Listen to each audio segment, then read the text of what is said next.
31 Nights of Horror today. We're going to continue to stay in 1976 like we did in the last review, but today we're going to talk about a weird movie, and that is Carrie. This movie has a lot of really crazy stuff happening, but at the same time it's a totally average movie, and I feel like combining those two just makes it super weird. So I'm really excited to talk about Carrie today. I actually really do like this movie, and I've seen it a couple of times, and I always appreciate it a lot more every single time I rewatch it. But today we're going to dive into the history, the fun facts of Carrie, talk about my thoughts, and also talk about some spoilers. So I'm very excited to have you all here with me today to talk about Carrie. Make sure to let me know down below what you guys think about this movie. Super excited to get down to it, so let's just start talking about what this movie is about. In this chilling adaptation of Stephen King's horror novel, withdrawn and sensitive teen Carrie White faces taunting, bullying from classmates at school, and abuse from her fanatically religious mother at home. When strange occurrences start happening around Carrie, she begins to suspect that she has supernatural powers. Invited to the prom by the empathetic Tommy Ross, Carrie tries to let her guard down, but things eventually take a dark and violent turn.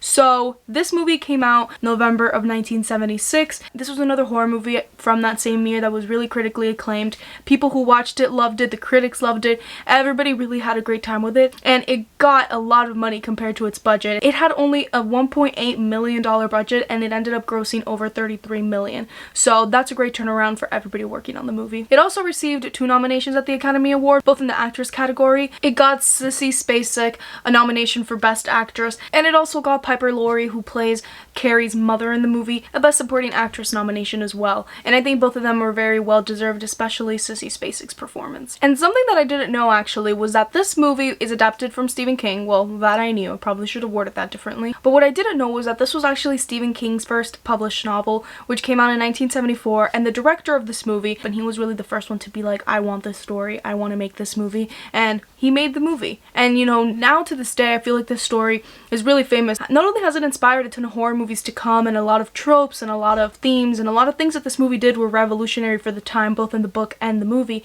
but it's also spawned remakes, I believe some sequels, and Carrie is something that everybody knows in pop culture. I feel like it's just as well known as I Am Your Father from Star Wars. Carrie is just like that. And I was reading up on Stephen King and, you know, the adaptations, and when this movie was adapted, Stephen King was only 26 years old, and he was just paid $2,500 for the film rights, which I think is insane. That's, to me, so little. And he continued to say that he was fortunate to have that happen to his first book. So, you know, he really didn't care about the numbers. He was like, this is crazy, this is getting a whole movie and a whole production. I'm very interested to see if any of you guys have read the book Carrie. I've read a couple of Stephen King books, haven't read Carrie yet, but definitely want to read it now, considering knowing all of this. And there were actually a lot of rewrites to the script, some being because they had such a low budget. The budget at first was to be $1.6 million, and then it went up to $1.8 million for a couple of changes that they did, but essentially they had some things planned out that they couldn't do because of the budget. And this movie does kind of feel like a low budget movie. A lot of tricks and effects, you can tell they did it practically and also with the camera itself instead of too much editing. And there's a lot of really cool stuff happening here, so even though they had a low budget, I think they pretty much did a great job with it, and I'm super curious to know what were the other rewrites, what else did they have in mind that needed an extra amount of budget, but I think for what they had, they did a really great job. And a bunch of actresses auditioned for the role of Carrie, and I was really surprised to see some of these names. So Carrie Fisher, Glenn Close, and Linda Blair auditioned for the titular role in Carrie, and the director Brian De Palma was set on casting Amy Irving in the role, so that was supposed to be set in stone, but then the production designer Jack Fisk suggested that his wife, Sissy Spacek, audition, and after that everything changed. One of my favorite things about this movie too is how much it kind of relates and is connected to Psycho. First of all, in the sound design, there's a lot of noises that mimic the Psycho score and the Psycho like knife movements, but also the high school is called Bates High School. There's a lot of references to just the name Bates, which is obviously connected to Norman Bates. And the last fun fact that I have about this movie is about the most famous scene, the prom scene, and that scene itself actually took a very long time to perfect. It took 35 takes to create, and they used corn syrup for the gallon of the pig's blood. But basically, yeah, it took a long time, and I'm just thinking of them like dumping the blood and having to do it all over again 35 times. That must have taken forever, cleaning her up, making her look like she literally did not get blood dumped on her, which is really crazy. But you know what? It was worth it because at the end of the day, that scene is so famous and it's literally everywhere. Every single person knows about it, even if they don't know horror movies, if they don't know Carrie, you know about the prom scene. And let's just get right into my thoughts of this movie. I really like the movie, if you can't tell.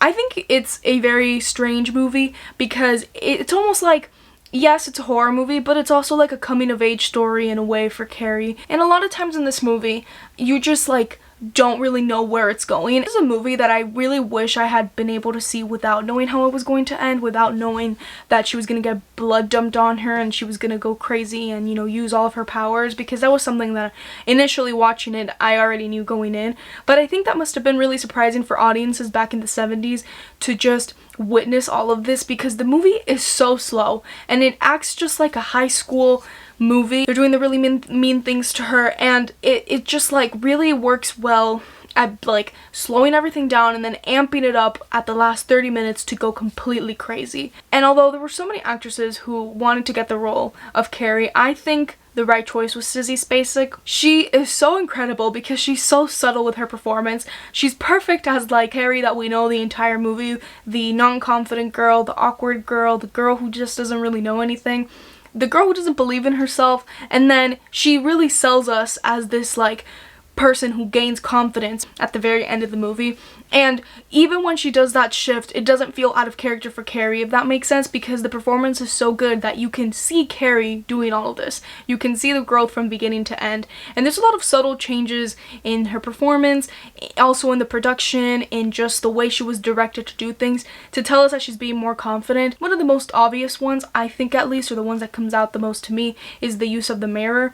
At first, she, you know, looks at the mirror, she breaks the mirror, she's not confident in herself, but by the time we kind of get towards the end, she's preparing herself for prom, looking at the cracked mirror, and she doesn't care about it. She doesn't care about what she has done. And although this movie, I think, can get really scary, like I always get chills towards the very end of the movie because of the way it's edited. There's certain scenes at the end, which I'll talk about in the spoiler section, that just like give me the creeps, and like the way it was all done, like the music, like it's just so cool the way they did it, because it's so scary, but this movie is also so sad in my opinion, and that's why I don't rewatch it as much as I rewatch other horror movies, because I think it's really sad. It's basically a movie about what loneliness can do to somebody, and also about collateral damage, and just like it's about bullying and the effects of that. Also the way it talks about how religion can really hurt relationships, and also how fanatics can just destroy everything in a way, and just like how you're being brought up affects you, and how, you know, things that aren't your fault and aren't in your control are being used against you in the real world, and all of that we see through Carrie. And the way everything goes, there's not really a happy ending here, because yes, she finds power and she finds confidence to use her skills, to use her supernatural powers, but I don't think she ever felt relief, or she ever felt exactly how she wanted to feel. There's something else about this movie that is a little bit interesting, but also a little bit hypocritical at times, is how the movie is really talking about, or at least that's how I view it, how there's this misunderstanding of women, and just how there's like a generalized fear of things that women experience that are natural to us, and how society is scared of them, talks about being disgusted by it, and all of that is represented through Carrie's character, especially at the very beginning of the movie.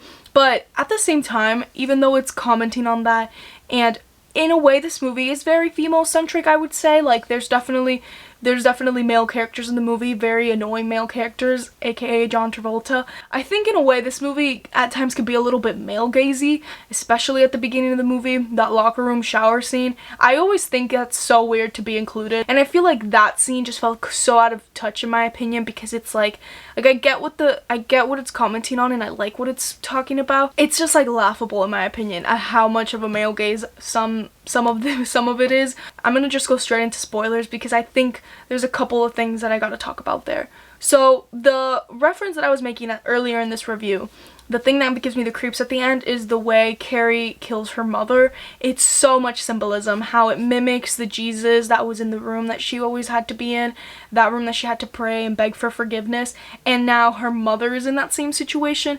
The way that scene is done is so great, like the way it cuts and the way like the knife just goes through, and the music, like it's so dramatic and scary in the best way possible. During the prom scene, there's so many cool things going on there. First of all, the scene where Carrie and Tommy Ross are dancing together and the camera is just not moving. We're just kind of seeing them spin, spin, spin. Gets me to feel so dizzy, and it's almost like preparing you for how much your head is going to spin with the ending of the story. They just do such a good job of building that up. But what I really like about that is that when the other character, who was Tommy's girlfriend, starts coming in, I almost every time I watch it start thinking, does she have something to do with it? And I kind of like how they play that. And then we obviously know she doesn't have anything to do with it. She's looking at it and she's like, holy crap, like what's about to go down?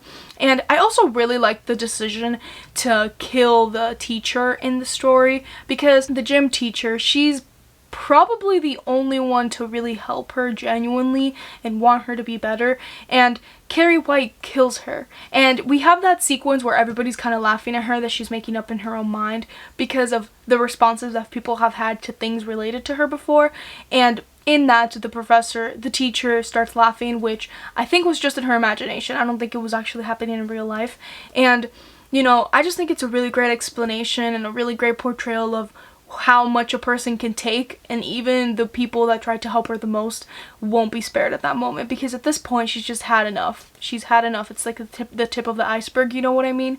And also, it's kind of, at least to me, how every single action has a consequence, because when the teacher found out that Tommy was going to take her out to prom, she could have stopped it entirely. And even though she tried, she could have tried harder, and that wouldn't take her to that very same prom scene. Even though it wasn't her fault, even though she didn't have too much to play in it, it's kind of like every single person has something to do with it in some way, you know what I mean? And I'm just gonna say that the last thing that I'm really gonna talk about is that I think the ending of the movie, like the actual final scene, I am not a fan of. It's like that dream sequence with the other character. I personally don't like that scene because I just feel like it kind of, I don't know, it feels too cliche to me in my opinion, like those type of endings, because I like it with the house burning down. Like I honestly kind of think it should have ended there in my opinion, and maybe it should have ended kind of like, you know, the shot that they have where it's like the house is being, the properties for sale, like the land is for sale, because obviously there's no house anymore, and it says people have written down like Carrie White burn in hell type of thing. Like I feel like it should have ended with that, because it would have been strong to say that even in death people still treat her like this. But yeah, love the production design, score, directing, editing of this movie, love the acting. I really like this movie. It might not be for everyone because it's so weird, and I think it's actually aged pretty well. I think the pacing of the movie is really good, especially because it amps up so much at the end, and I think they kind of knew when they needed to amp it up, you know what I mean? And I really love this movie. Let me know what you guys think about it down below, because I'd love to hear it. And if you've never seen the movie, then I highly recommend watching it at least once. I think the 70s were so cool for giving us all these stories. So far with 31 Nights of Horror, I'm just like remembering how good 70s horror is in my opinion, and Carrie proves to be another great entry in the 70s horror catalog. Thank you all so much for watching today's video. Make sure to like, comment, and subscribe if you haven't. Subscribe for daily movie reviews, live streams, and a ton of other fun videos coming, and I'll make sure to see you all in the next 31 Nights of Horror episode. Bye everyone!